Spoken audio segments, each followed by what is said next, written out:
Good morning, students. We have studied about the features of Indian economy on the eve of independence. What were the main factors of Indian economy at the time, features of economy at the time when India got independence from British, how it was exploited and how it was destroyed by them. Now we will study the condition of agricultural sector at that time. So when we talk about the agricultural sector, we can discuss and we can understand this by the following characteristics, which are low production and low productivity. If we see India's productivity in 1947 was wheat we are producing 660 ton per hectare, 660 kg per hectare. It means about 6 quintal per hectare we are producing. Right now we produce 3408 kg per hectare. Rice we are producing 665 kg per hectare, but right now we produce 2665 kg per hectare. So it has increased to 4 to 5 times after independence. And in other words, we can say that we were producing less than 1/4 at the time of independence. So because of this low productivity, the total production was also very less. Just like now we produce 991 lakh ton wheat per year, but that time we were producing only 64 ton wheat, 64 lakh ton wheat. In the same way, right now we produce 1156 lakh ton rice, but that time we were producing only 220 lakh ton rice.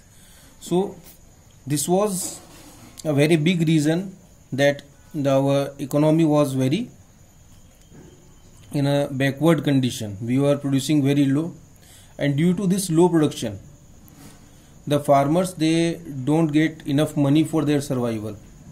So what they do, they just get the food for their family, and the rest amount they pay to the jamidars, and then they were having nothing in their hands. So they were living a very miserable life.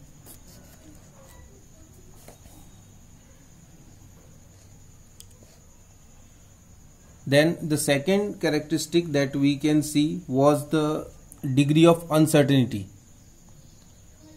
Agriculture is not a certain profession, certain business, because here you cannot say that at what time, what condition will be there,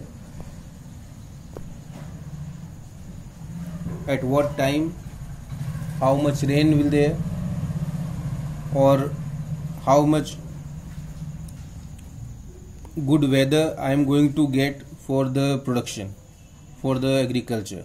So that is another big reason which affect the farmers a lot. Many times when they have a hope of good rain, but it doesn't rain.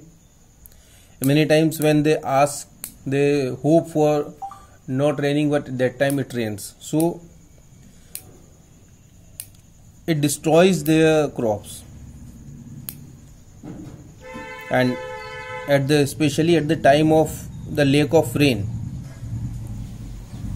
they become very helpless. And as in the British rule, there were no proper permanent means of irrigation, so farmers were facing a lot trouble for their agriculture. Then the third characteristic that we see of agriculture during that time, it was dominance of subsistence farming. What farmers do, they do the farming for their subsistence. It means they have their focus on the production of their family needs, and these are the foods and the cloths. So what they do, they either, most of the agricultural land was using for production of wheat and rice, and a small amount of land was used for the production of cotton, so that they get food and they get cloth from their farm. But they don't have their focus on earning money from agriculture. It was just they wait for the survival of their life. Then the next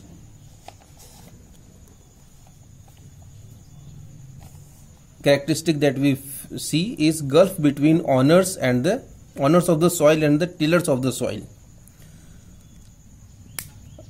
That time, due to the British policies, there were two sections of people emerged in villages.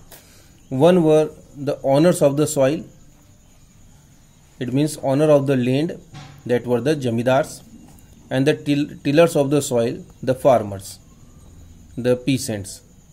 And both of these having a very great gulf in between. It means the jamidars, the owners of the soil, they don't work on the farm, they hardly share the cost of production, but they took maximum profit as rental income. And the farmers, they invest money, they work hard, and in response they get nothing. They just get this much amount that they can survive themselves. They don't get more than that. So it was the reason which creates very much disrespect between each other and distrust between each other, and that creates a big gulf between the owners and the tillers of the soil. Small and fragmented holdings. At that time in India, the holdings were very small, because in India we have a lot of affection with the land, so no one wants to leave the land. So if the farmer is having more, we were having the larger families, so as the owner of the land get demised, the land was divided into all the sons, so it goes very small. The average land size is less than 2 hectares in India. That is one of the smallest holdings in the world. And due to these small and fragmented holdings, the farmers were not able to extract the land as much they can. Many times small, it means in a very small size, and fragmented, that means that some holding is one place, the other holding is another place, maybe 2-3 kilometers away. 1 hectare land at one place, 1 hectare at any other place which is maybe 1 kilometer ahead, 2 kilometers away, or maybe 2-3 farms away. So that is the reason, because by which they cannot extract the land, and then it creates a high cost for them, and they cannot produce much, so it creates low output as well. Then the land revenue system, which was the biggest problem in India at that time. How it works and why it hurts. It was the zamindari system. What was the zamindari system? If we look at the features of the system, the zamindar were recognized as permanent owners of the soil. These zamindars, these were recognized as the permanent owners of the soil. The zamindars were to pay a fixed sum to the government as land revenue. What they do? They pay a fixed amount to the government as land revenue on behalf of all the villagers, and then they collect that revenue from the villagers. For that, zamindars were free to extract as much from the tillers of the soil as they could. There were no restriction about that.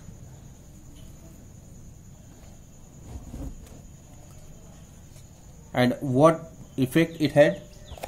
It led to unlimited exploitation of the tillers of the soil by the zamindars, because zamindars having a lot of powers on land, so they started exploiting the tillers. It means the farmers. What zamindars do? They frequently change the land revenue, and most of the time they rises the land revenue. So farmers having nothing in their hand, and they have to pay the revenue that is being asked by the zamindars, and that creates a life difficult for the farmers. Now the tillers were reduced to the status of landless laborers, because they were not having the powers as the owner of the soil, owner of the land. So they work as the landless laborers, and as the landless laborers, they merely got subsistence wage. Very few less amount they have in their hands. So this was the system which make our agriculture very backward. Forced commercialization of agriculture. The commercialization of agriculture was done by the Britishers as well, but it was done for their benefit, and farmers didn't get any special benefit by these. What British do as making the farmer commercialized? They ask farmers to grow cotton, jute, sugarcane. Why? Because demand of these items were very much increasing in the other parts of the world. So they asked farmers to grow these and took these to other countries and earned a lot of money by this. Then the farmers, they were forced to grow crops like indigo.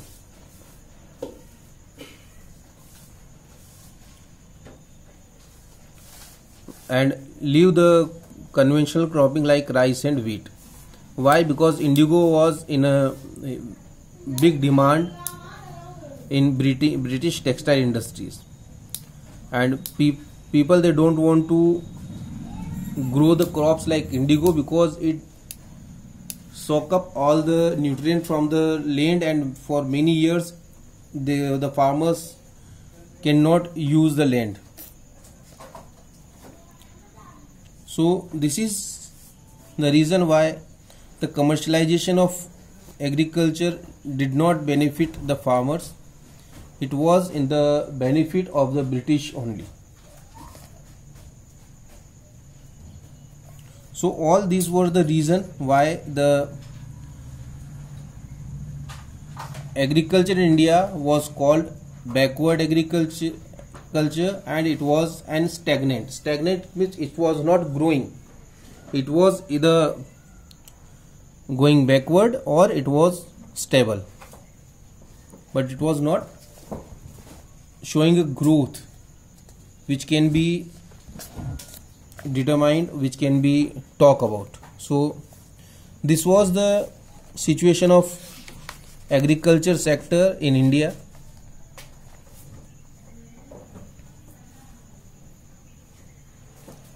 In the pre-British era, if we talk about the agriculture, we have a very different approach of the farmers during the agriculture. At that time also people were not working with machines. We don't have machines in India. The farmers work with the bulls and their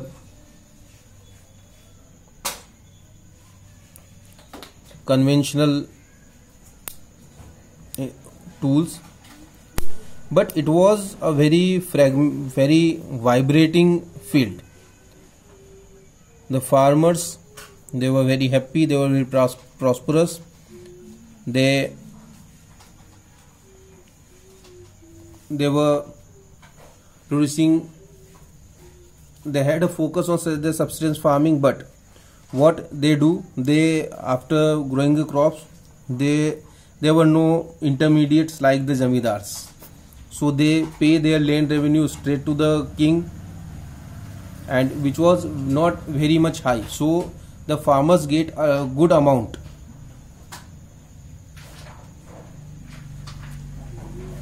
Prior to British Raj in India, rural India was described as a system of self-contained village communities. These were the self-contained village communities. These village communities include farmers and the functionaries. The farmers were engaged in crop farming or cattle farming. They were having both the types of farming, crop farming and cattle farming. They were producing crops, and they were keeping the cattle as well. In the villages, there were the blacksmiths, the goldsmith, the washerman, shoemaker. Every type of work was done in villages.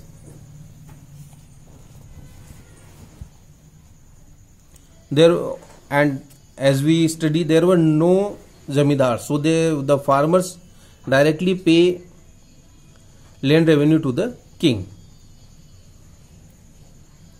With this, prosperity and stability were the key characteristic in the life of rural India. Thus, the French traveller Bernier described Bengal in 17th century as richer than Egypt.